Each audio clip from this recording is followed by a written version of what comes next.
और यहां से सीधे लिए चलते हैं आपको भाजपा प्रदेश अध्यक्ष की प्रेस कॉन्फ्रेंस में। और इसमें मैं सोचता हूं कि संपूर्ण देशवासियों का योगदान रहा। ठीक इसी प्रकार से राजस्थान में भी हमारी सरकार बनी और आदरणीय भजन लाल जी शर्मा राजस्थान के मुख्यमंत्री बने। राजस्थान में डबल इंजन की सरकार बनी। दोनों ने शानदार जानदार दोनों सरकारों ने जो बजट दिया, केंद्र सरकार ने राजस्थान को बहुत कुछ दिया, राजस्थान ने भी उसका पूरा उपयोग करके आम नागरिक के जीवन स्तर को ऊंचा उठाने में अपना योगदान दिया। इस प्रकार की बजट घोषणाएं उन्होंने की। लेकिन अभी आज का जो विषय है वो है अमृत महोत्सव के 15 अगस्त को हम और आम नागरिक तक ये पहुंचाएं और आम नागरिक की उसमें भागीदारी सुनिश्चित हो। हमने ये आह्वान किया है हमारे प्रत्येक कार्यकर्ता को कि वो जनता को और जागृत करके साथ में जोड़ करके और इस कार्यक्रम में भी सम्मिलित हो, क्योंकि ये देश को आज़ादी बहुत कठिनाई से मिली है। बहुत संघर्ष के बाद देश आज़ाद हुआ था 1947 में। कितनी कुर्बानियाँ दी हमारे नौजवानों ने, जिन्होंने देश को आज़ाद कराने के लिए कई प्रकार के कष्ट झेले।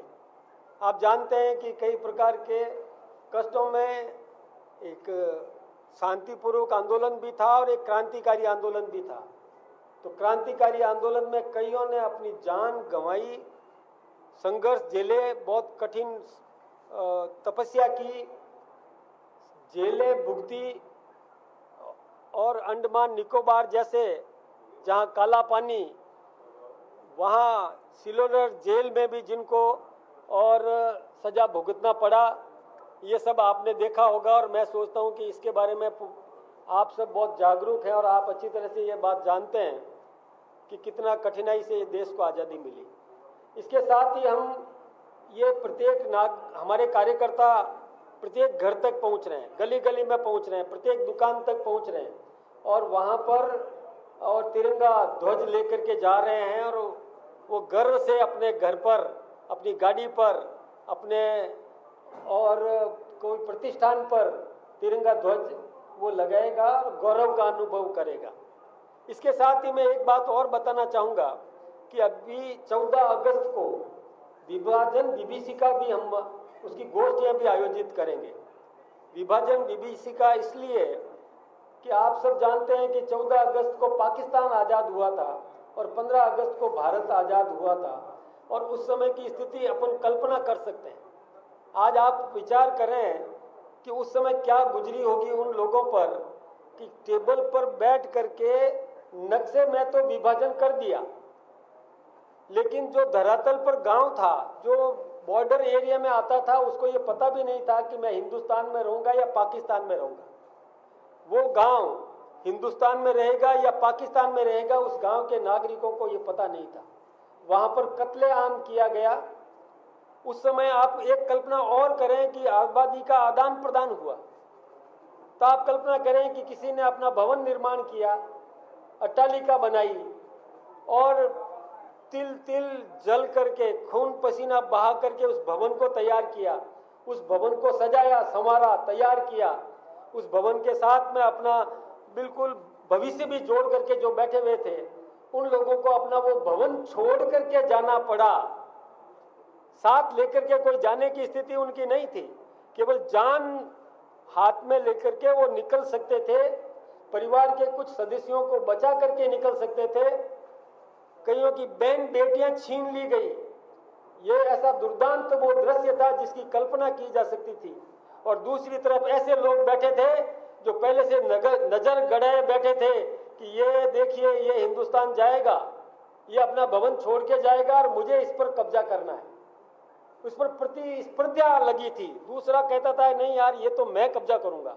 यानी वहां लड़ाई वो चलती थी कि हमारे खून पसीने की कमाई से तैयार की हुई अट्टालिका पर लोग काबिज होने के लिए और आपस में प्रतिस्पर्धा कर रहे थे। और इस तरह दूसरी तरफ हमारे जो रो करके आंखों में आंसू लिए, जान हथेली में लेकर के और उन लोगों को अपना घर छोड़ करके और हिंदुस्तान में आना पड़ा। ये कल्पना की जा सकती है उस समय का दृश्य क्या हुआ होगा।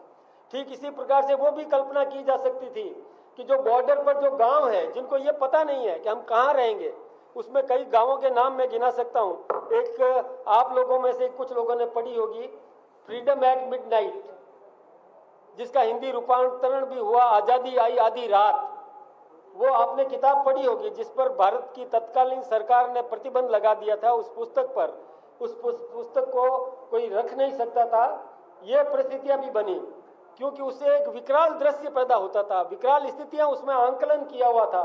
जैसे एक शेखपुरा गांव है, शेखपुरा गांव के लोगों का किस प्रकार से वो दुबक करके बैठे थे कि हम कहाँ रहेंगे, और इस दूसरी तरफ से हमला होता है और कत्लेआम मचाया जाता है। ऐसे कई गांवों की स्थिति बनी। ये विभाजन बीबीसी का भी हमको याद करने की जरूरत है और हमको ये बताने की जरूरत है कि हमको सावधान रहना है। इस देश के प्रति मर मिटने की तमन्ना लेकर के हमको खड़ा होना है। फिर से कभी कोई ऐसी दुर्दांत स्थिति नहीं बन सके, ये सारा हम सबको जानकारी देने के लिए हम ये अभियान चला रहे हैं। हम ये कोई केवल कपोल कल्पित बात नहीं कर रहे। आप सबको पता है कि आजकल क्या हो रहा है बांग्लादेश में। ये सब आप कल्पना कर सकते हैं क्या स्थितियां बन रही है।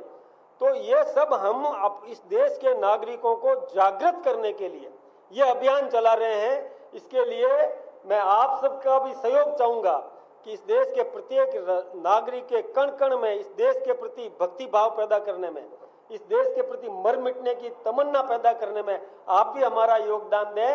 इस अमृत महोत्सव को सफल बनाने में आप सबकी बहुत बड़ी भूमिका है। मैं जानता हूं कि आज ये जो लोकतंत्र का चौथा प्रहरी है, स्तंभ है, चौथा स्तंभ है, और इनकी जवाबदारी हम सब से भी बढ़ करके है। हम तो किसी एक विषय को किसी छोटे से क्षेत्र में और फैला सकते हैं, समझा सकते हैं, जागृत कर सकते हैं, लेकिन आपका बहुत बहुत अभिनंदन करना चाहूंगा कि आप हमारी इस भावना को, या आपके मन में भी इस प्रकार की भावना जागृत है, लेकिन फिर भी मैं निवेदन करना चाहूंगा कि कृपा करके इस अभियान को सफल बनाने में अपना योगदान दें। ये देश हम सबका है, आपका, हमारा, 140 करोड़ नागरिकों का ये देश है। सबके साथ मिलकर के सबका विकास, और इस प्रकार से हम हिंदुस्तान के प्रधानमंत्री आदरणीय नरेंद्र भाई मोदी जी ने जो अभियान चलाया है कि सबका साथ, सबका विकास, सबका प्रयास, और सबके साथ में मिलकर के हर आदमी के जीवन स्तर को ऊंचा उठाने में अपनी अहम भूमिका निभाएं। आप सबका बहुत बहुत अभिनंदन, बहुत बहुत धन्यवाद। मैं एक एक करके नाम लूंगा। हाँ, ध्वज जी। नागौर में घटना हुई थी, उसका वीडियो सामने आया है कि पति ने अपनी पत्नी को मोटरसाइकिल से पीछे बांधकर घसीटा। लोग वीडियो बनाते रहे और कोई मामला दर्ज नहीं हुआ। हालांकि फिर बाद में इंटरफेयर हुआ बड़े अधिकारियों का, उसके बाद में उसे हिरासत किया गया, हिरासत में लिया गया। पुलिस की क्या इस तरीके से ऐसे इकबाल बलवंत होगा। कल एक घटना और हुई है जहाँ शिप्राबाद थाने में राज्यवर्धन सिंह राठौर कैबिनेट मंत्री जाते हैं और वहाँ पर एक पुलिस के बड़े अधिकारी को धमकाते हैं। तो इस तरीके से क्या कानून व्यवस्था पर जो सवाल उठ रहे हैं कि ऐसे कैसे काम करेगी पुलिस? देखिए, मैं सबसे पहले तो आपका जो प्रश्न है उसमें कि कोई व्यक्ति अपनी पत्नी को घसीट रहा था और बाकी लोग वीडियो बना रहे थे, इसके लिए मैंने राज्यसभा में भी ये विषय उठाया था कि हम कोई दृश्य देख रहे हैं और वीडियो बना रहे हैं। मैं सोचता हूँ कि ये एक जवाबदार नागरिक का ये कर्तव्य नहीं है। उसको तत्काल जाकर के उसमें बचाव का काम करना चाहिए था। सबसे पहले तो ये जनता को जागृत करने में आप भी अपनी भूमिका निभाएं। मैं आप सबसे भी कहना चाहूँगा, मैं तो ये कहा करता हूँ कि ऐसा सीधा आदमी होना भी जरूरी नहीं है कि मैं खिड़की में से देख रहा हूँ कि कोई गुंडा किसी बच्ची को छेड़ रहा है और मैं कहूँ मैं तो सीधा आदमी हूँ और मैं खिड़की बंद करके चुपचाप बैठ जाता हूँ क्योंकि मैं तो अल्लाह की गाय हूँ, सीधा आदमी हूँ। ऐसा सीधा होना जरूरी नहीं है, ये गलत है, वो कायरता है, वो सीधापन नहीं है। तो उन लोगों को बीच बचाव के लिए निश्चित रूप से जाना चाहिए था। तो दूसरी बात है कानून का